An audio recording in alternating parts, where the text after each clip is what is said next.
So our theme this week, broadly speaking, is religion and science. And if I want to make one point out of this, it is that in this period, religion and science are by no means incompatible.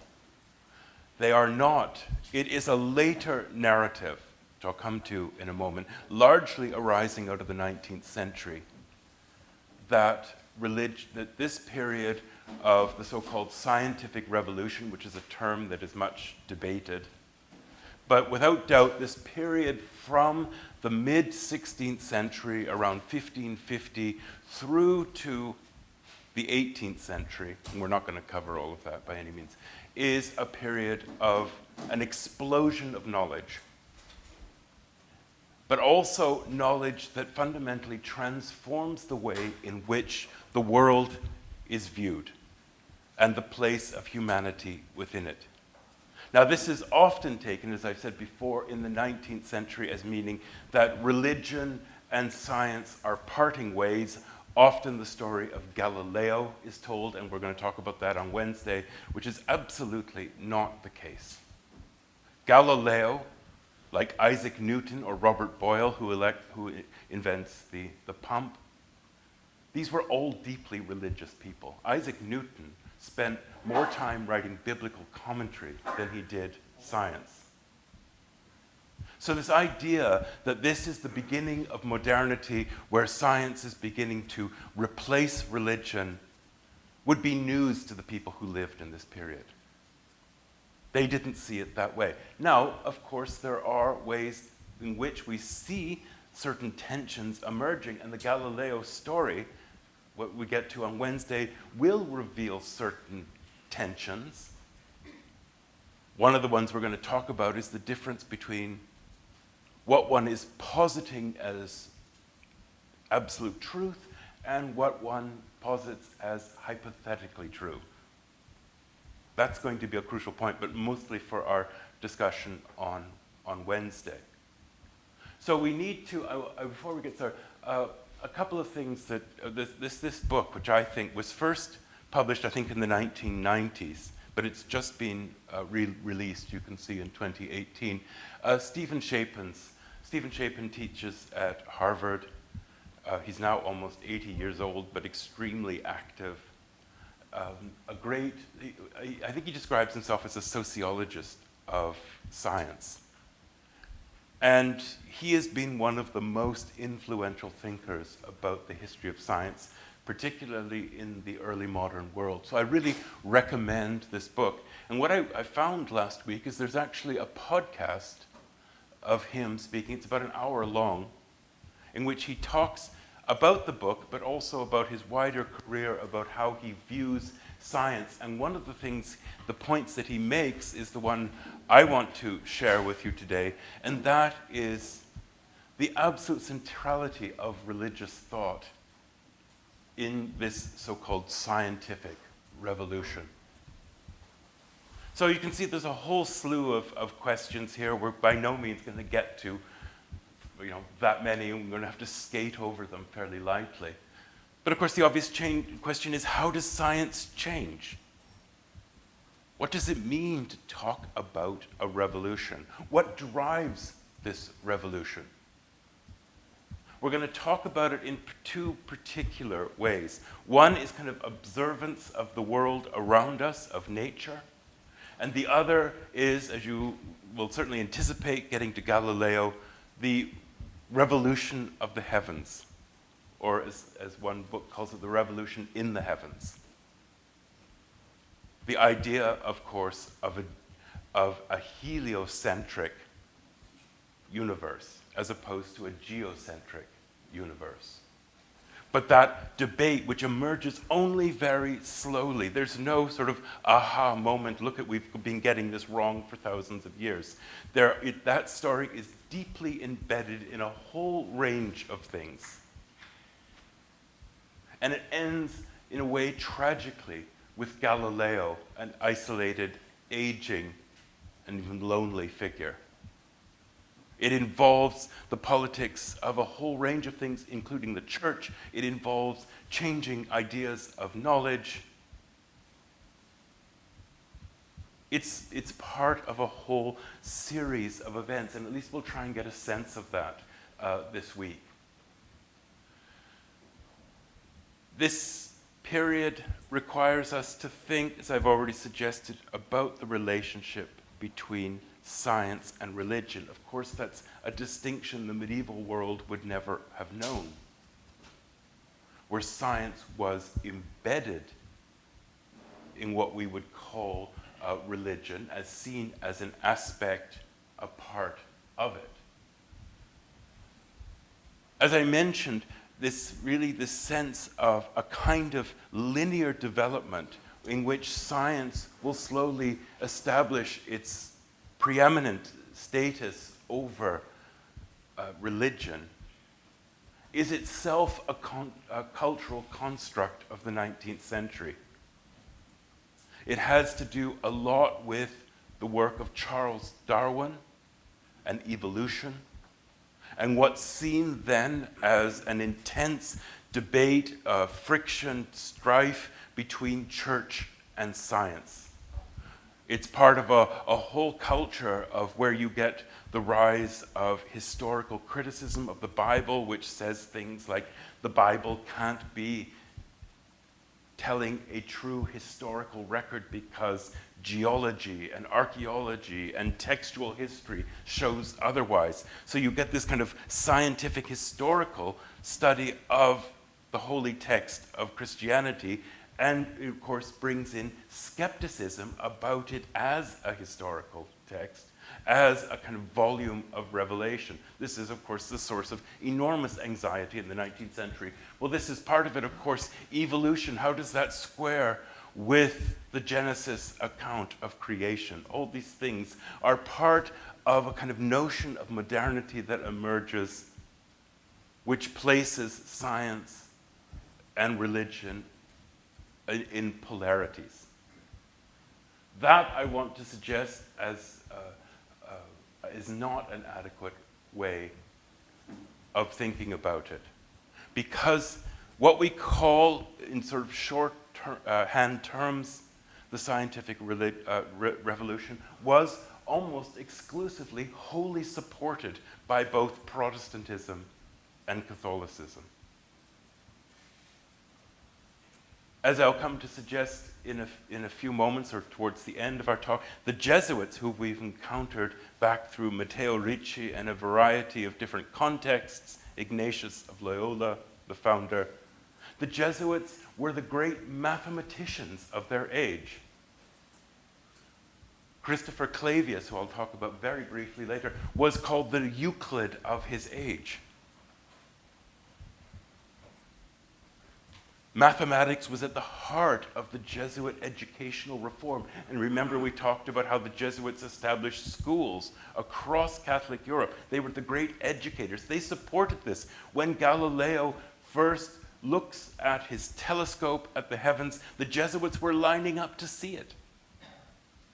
They were fascinated. They supported it. Galileo studied at the Collegio Romana, the College of Rome, which was the center of Jesuit education. His friends were Jesuits. They were excited by what he was doing. It becomes, in a way, the tragedy of that story becomes the way in which he is alienated from the people who had been his friends, including the Pope. So we're balancing a whole range of things together here. We're balancing significant change with continuity, which is the way, of course, history always works. It's never one progression from something to another. It's about overlapping experiences, truths, and realities. It's about the old and the new always coexisting, sometimes in productive, seamless ways, other times creating tensions, even ruptures. But it's never one or the other. But if we're going to determine, I think, a few key aspects about what's happening here, we need to think about a change in science broadly from Aristotle and Ptolemy or Galen in terms of medicine, away from what's called deductive, so that you have working from principles of science and that you prove those principles so that the principles are your starting point, to what we're going to see with Francis Bacon and others as inductive. Broadly speaking, that you begin with the experimental and move towards principles. But what, in a way, harmonizes those two is the belief that the principles that you're seeking are divine. They are God's creation, natural laws. So you're not finding new principles, you're discovering what is there. It's whether you begin from those principles or you seek to arrive at them. And of course, this new shift towards the inductive raises questions of how, essentially, what can humans know? And what can creation teach us? And what methods are necessary to be able to do that? And there's no single answer to that. We look at Francis Bacon today because we have limited amount of time, but there's a whole range of figures who are coming up with different forms of methods. They're trying out all sorts of different things. There's no one, history of science narratives as it's taught often will give you this lineage through people like Bacon and Robert Boyle through to Newton, or as sometimes referred to, the kind of Copernicus to Newton genealogy, as if it was one smooth transition. It's about all sorts of people trying all sorts of different things in a world that still has a place for alchemy in science. So there's no easy way of describing this, just as there's no easy way of describing the relationship between religion and science, because Newton himself, is a good example, would be regarded by many in his time as a heretic for the kind of biblical theological principles that he came up with. Blaise Pascal, the great French scientist, mathematician, adopts a form of Catholicism. This is kind of going off script, but just going to say this, that he develops a whole form of Catholicism, or inherits a form of Catholicism, which is called Jansenism, which is thoroughly Augustinian, so much so that people think he's become a Calvinist. But yet he's a scientist as well. So these, as we'll talk about Copernicus or Johann Kepler, Copernicus was within the Catholic Church. He saw himself as a son of the Catholic Church. Kepler seemed to be moving somewhere on the border between Protestantism and Catholicism. So there's all these different things are in play. It's messy. But it's being driven forward by various things. We've talked about engagement of Europe with cultures in Asia, in the Americas. And to give one example, how that's driving technological change. For instance, they're having to find ways to do navigation on open sea where there's no land. How do you do that? How do you get across the oceans? Well, that's pushing new technologies. Trade. These changes are happening on all sorts of fronts. Trade, of course, bringing new objects, new goods, commodities into Europe literally from around the world. It affects everything. It affects from everything from glass through to the colors of paint that are able to be in art. You get blues that are brought from what's now Afghanistan. Food, we famously potatoes, but a whole range of things.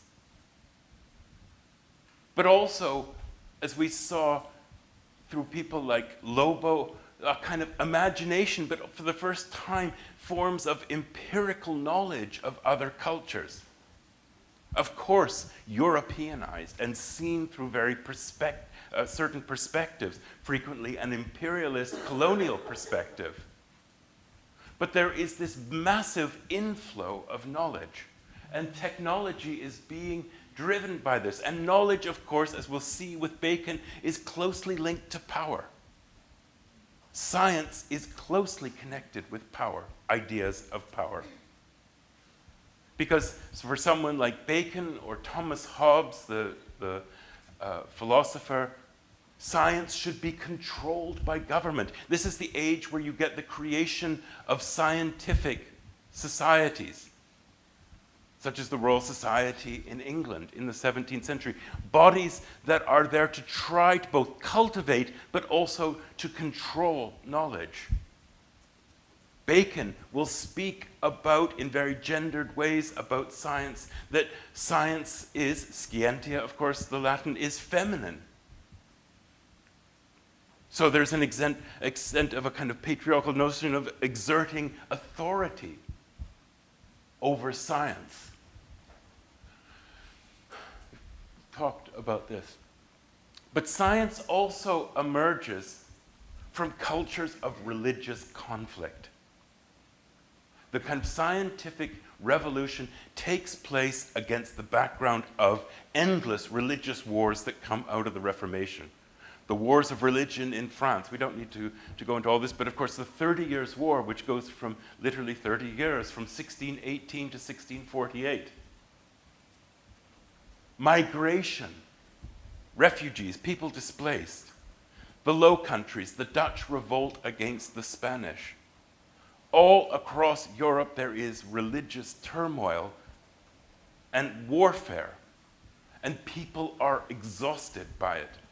And one of the hopes is that this new science knowledge will provide not a replacement for religion, but as a way of resolving religious conflict. And we're going to see that to a certain extent in Galileo, but we're going to see it in the figures of Kepler. This idea that science offers a way of transcending religious divisions. One of the Holy Roman Emperors, Rudolph II, don't need to worry about these details, but Rudolph II, who has his court in what is now Czech Republic, Prague, he brings together people. This is at the end of the 16th into the early 17th century. He brings all these people from across Europe, botanists, cartographers, everybody. He wants to create this world of knowledge in his court, in which knowledge becomes the basis of unity that transcends the problems of religion that's caused in many ways by the fragmentation of religion in the Reformation. So I want to say some things about Francis Bacon, because he is a canonical figure in many ways, but he's also crucial to us thinking about this relationship between the deductive and the inductive. He's famous for his multiple experimentation. But he is likewise, to put it broadly, a religious figure. A man who does not see what he's doing as liberating the truth from religion. That's, as I've suggested already several times, is a modern secularist narrative that would like to see that to be the truth. Bacon writes a series of really significant works. The Instauratio, but probably most famous is his Novum Organum, 1620. So this is the period we're talking about. Bacon is looking at the question of how do we examine the world around us? What approach do we take to knowledge? He had a sense that, he had this sense that the principles of Aristotle must be, he seeks to, in a sense, replace Aristotle. Not that he doesn't esteem him very highly, but thinks that you have to move from the deductive principles of Aristotelian science, which have dominated in the West, and to a certain extent in the East as well, for centuries, that lay at the foundation of medieval science, ancient and medieval science. But here he is, and this is just to bring back this language, he sees the shift from the deductive to the inductive. Of course, the terms come from the Latin. The inductive, which is what we're going to focus on in talking about Bacon, is crucial because it relies on observation. And you can see there how that places humanity at the center of this. We are the observers. We are active agents in this. But as Bacon will remind us, we are not reliable. We are deeply flawed. And that's why he's going to say, you have to have method. It can't just be what you see or repeating experiments. The necessity of that will be that you have to have method. Bacon was a charismatic figure, fashioned himself as a greatly learned person who wanted to transform society. He had interest in politics, very controversial, as most charismatic people are. But he had this idea that he was going to move knowledge beyond the boundaries, literally beyond the boundaries. And you see that here in this famous image, which is called ne plus ultra, not, talking about going beyond. The pillars here in this tells a story of what Bacon saw himself as trying to do. These are the pillars that were traditionally thought to stand at the entrance to the Mediterranean, in what is Gibraltar. Beyond is the unknown, the Atlantic. And what, just sort of give us a relatively straightforward version of what Bacon saw himself as doing, as sailing between these pillars, which represented the boundaries of known knowledge, into the Atlantic. And here you have a ship doing precisely that. But that reminds us very strongly of one of the necessities and achievements of this period is the ability to be able to navigate those open waters where you are beyond land. So there is this ambition to push knowledge, what can be known. But it's not just in a kind of radical, headlong way. It's trying to establish methods by which you can do this. This is what Bacon is all about.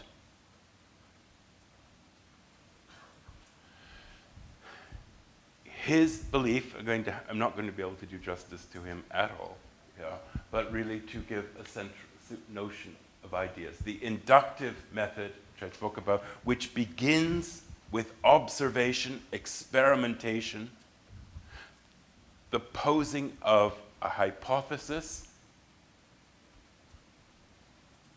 and then proving it or confirming it through experimentation. He wants to replace hypothetical knowledge with knowledge that is based on observation and method.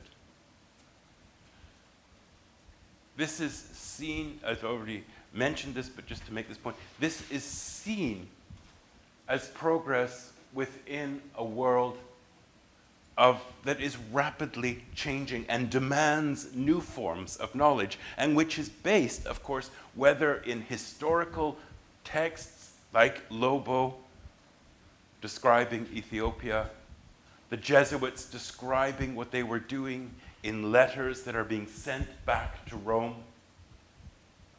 in the collection of plants, botany, as we will talk more about in the observation of the heavens, this is a culture where observation and method are seen as driving forward not just hypothetical science, but the world of trade, and we can even say, of course, of imperialism. And these cannot be disconnected from one another. But as I've already mentioned, this knowledge is not just random. There have to be methods by which it is done. That's something Bacon devotes himself to, but a whole range of other characters are doing the same thing. We get at this point the invention in Italy of the barometer. We get invention of Robert Boyle later in the 17th century of the air pump. But these things are being created through endless experimentation. Frequently, of course, not successful. Frequently not able to be repeated.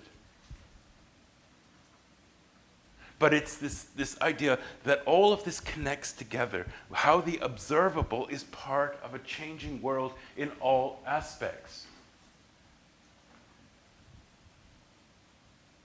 And where I want to probably spend most of our time today is the impact on the heavens. Literally, in this period, the heavens are reorganized. They are shuffled around. The sun, of course, moves to the center. Now, this is, as I suggest in a moment, is not an absolutely new idea. There were writers in the ancient world who posited the sun at the center of the universe. But again, this knowledge, this experimentation, this observation of the heavens with Galileo's telescope is being driven by very practical concerns, and some of which, of course, are deeply religious. One of the problems is that the old calendar, which was used through the Middle Ages and into the early modern period in the 16th, 17th century, the Julian calendar,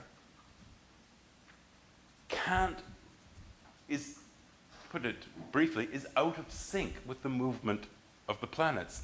So that the seasons, we imagine, of course before climate change, that summer exists approximately from the end of May through to September, but that's certainly not our experience this year.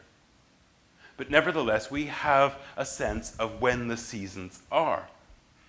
But because the Julian calendar was out of sync with the movement of the planets, the seasons were changing. And everybody knew this. They knew there was a problem, that this was an issue to be resolved. And perhaps most significantly, Easter was slipping back and back and back. Completely separated from the Passover, it was slipping into summer. And people knew that this was a problem. But they didn't know what to do with it. They didn't necessarily make the connection with that this had to do with the changing movement of the solar system. So that there's a sense that I want to suggest that time itself is going to be reconceived during this period.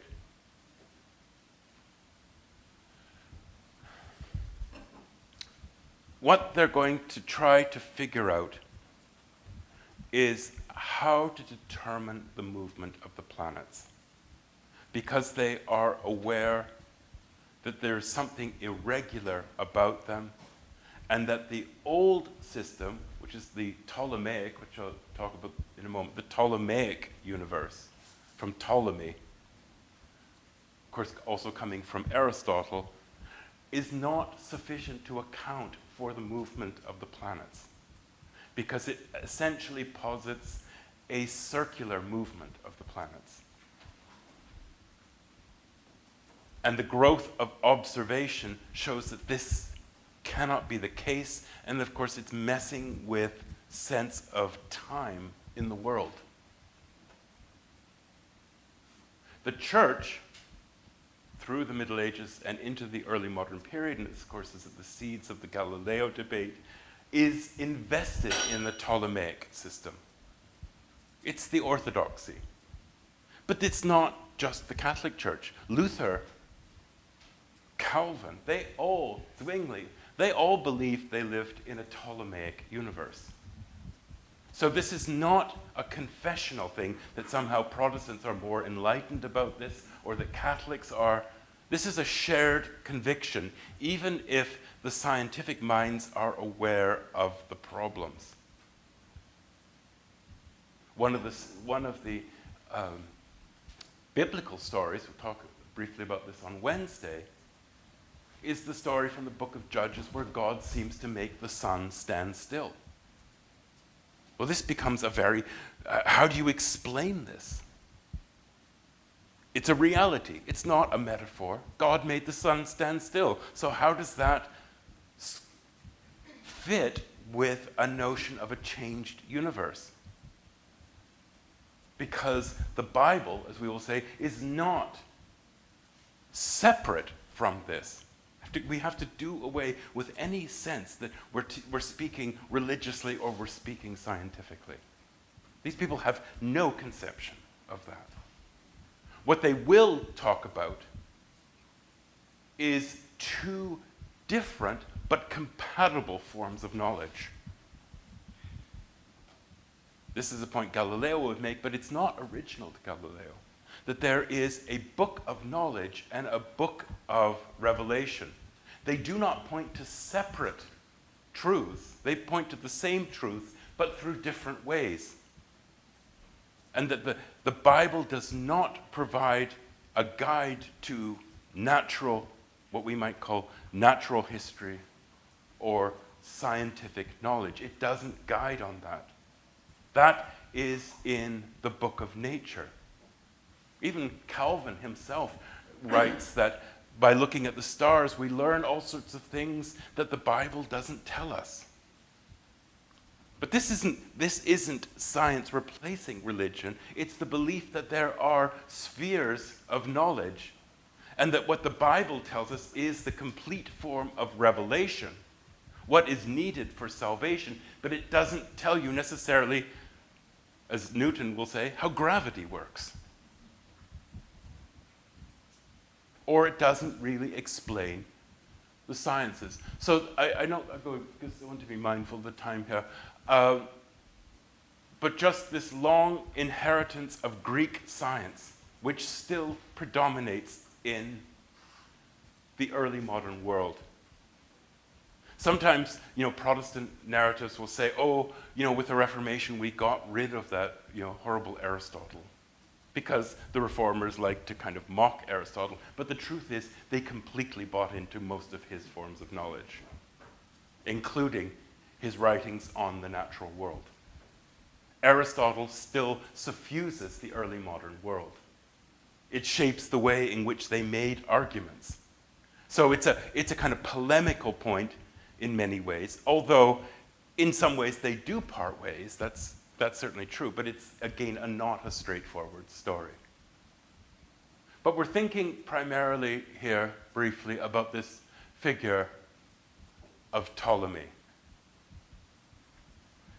and the Ptolemaic science. But as I suggested before, Aristarchus of Samos had already, as you can see, in 250 BCE, had already posited the possibility of the sun. Here you see the flames here. The sun as the source of creation, but also had knowledge of the various planets and then the heavens beyond. So that the ancient imagination of the solar system wasn't always one thing. But Ptolemy, let's get this to where, Ptolemaic astrology, of course, which holds sway is so crucial in almost every aspect. This is not rarefied knowledge. Of course, it's known by the scholars, but for them, it's at the root also of medicine.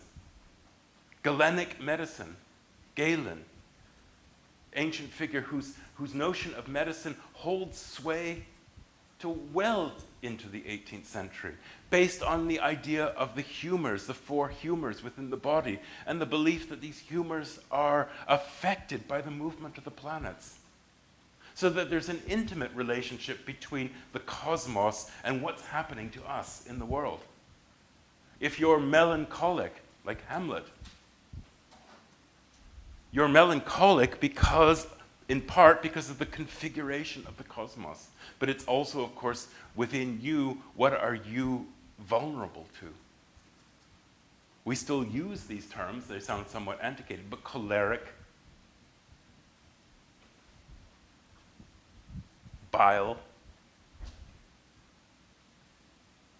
So this sense of the earth at the center of the cosmos is also this idea of how the heavens are actually acting on the earth. There's just, you can see here in the middle of the 16th century, still many works on Ptolemaic universe. Got another example. Oh, I'll come to it in a moment. I thought I had another picture of Ptolemy. We'll come back to it later. In some ways, I'm guilty of doing the very thing that I've spoken against. I'm going to give you a sort of lineage of characters here, but largely confined by time. But of course, it's Copernicus who is the central figure and writes this work called The Revolution of the Spheres, which only has very limited circulation, but it was read. It's often referred to as the book nobody read. There's in fact a famous book about it called The Book That Nobody Read. But that's not the case. It was known.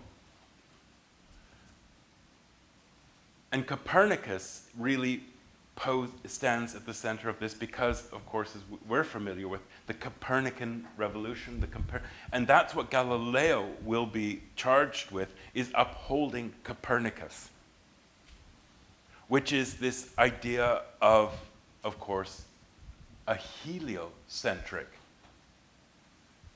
But what I want to make, I'm not going to go into the details of it because there's a couple of points I really want to make in this time. Copernicus, who saw himself as very much within the church, saw the knowledge that he evolved as heliocentric. He did not believe he'd proved it. It remained hypothetical. And that's a crucial point. Because as we'll see with the story of Galileo, there is in this world of thinking a very crucial distinction between hypothetical and what is proved.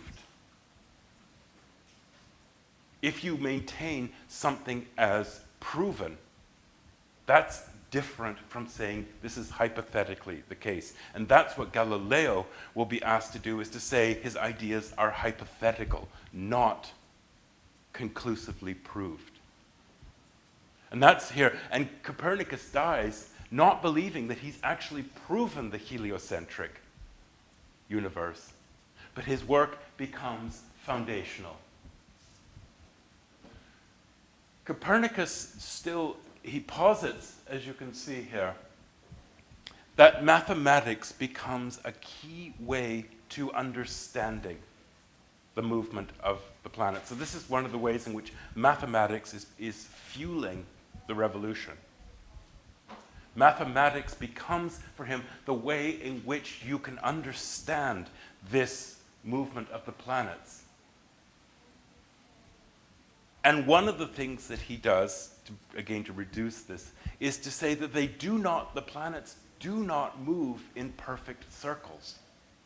That you can only understand their irregular movement by believing that they actually move in an ellipsis, more like an egg shape. Ooh, I don't know what I just did. But Copernicus is doing this completely within the church. He does not in any way see what he's doing as an attack on the church, and he himself is a rather self-effacing figure who is not looking for controversy. So the Copernican revolution, of course, consists in this idea of a heliocentric, the sun at the center of the cosmos, hypothetically, but also this way in which he believed through observation you could develop mathematical charts. A third point which Copernicus comes up with is that the Earth rotates on an axis.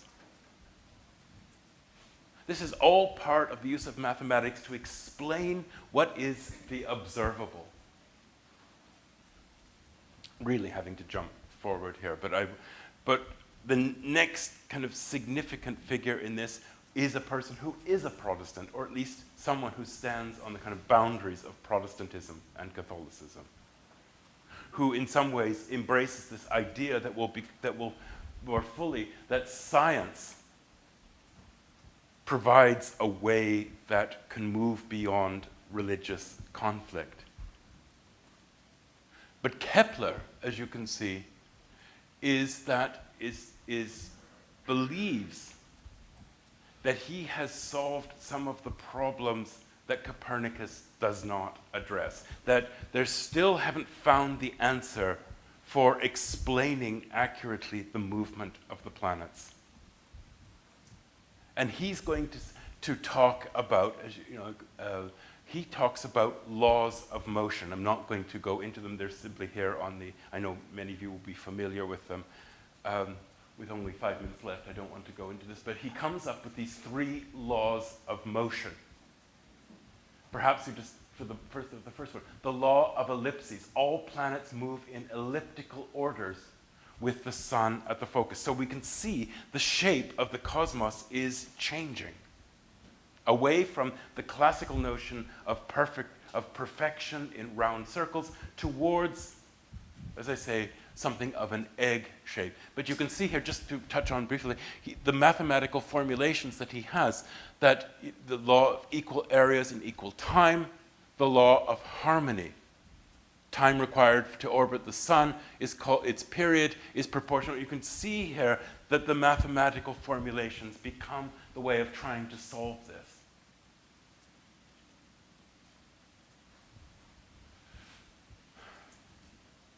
Kepler is likewise a deeply religious figure, but gets caught up to some extent in the religious controversies of the time. But he believes that astronomy is not separate from religion, but that God has actually revealed it to humanity.